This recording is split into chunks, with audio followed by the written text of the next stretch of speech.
এটি ইসলামের একজন বুড় বায়েজিদ বোস্তামির দাওয়াত জীবনের গল্প, যিনি একদিন একজন বিপথগামী মহিলার নিকট ইসলামের দাওয়াত পৌঁছে দিতে তার খদ্দরখানায় গিয়েছিলেন।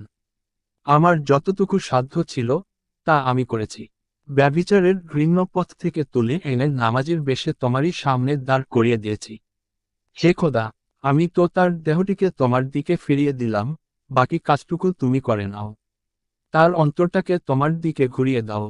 হে রাহমানুর রাহিম, তুমি আমার দোয়া কবুল কর। হজরত বায়েজিদ বোস্তামির দোয়া আল্লাহর দরবারে কবুল হলো।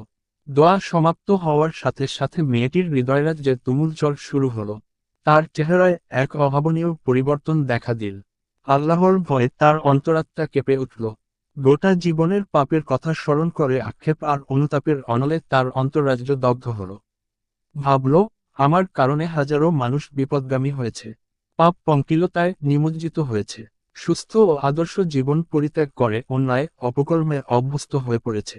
খোদাই জানেন আমার পরিণতি কত করুণ হবে। এসব কথা ভাবতে ভাবতে সে আর নিজেকে ধরে রাখতে পারল না। চরম পর্যায়ের অস্থির হয়ে হজরত বায়েজিদের পদপ্রান্তে লুটিয়ে পড়ে কান্না বিজড়িত কণ্ঠে বলল, মহাত্মন, এ জীবনে আমি অনেক পাপ করেছি। আমার পাপের কোন হিসাব নিকাশ নেই। উপরন্তু অসংখ্য মানুষকে আমি সৌন্দর্যের জালে আবদ্ধ করে বিপদগামী করেছি। আমার মত মহাপাপীয়সী বোধ হয় পৃথিবীতে কেউ নেই।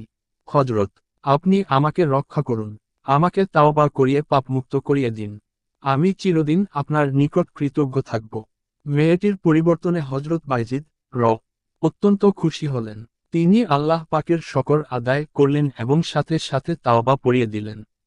এভাবেই একটি বেশ্যা মেয়ে বুর্গের আন্তরিক প্রচেষ্টায় পাপ পঙ্কিলময় জীবন পরিত্যাগ করে সুস্থ ও সুন্দর জীবনের দিকে ফিরে এল।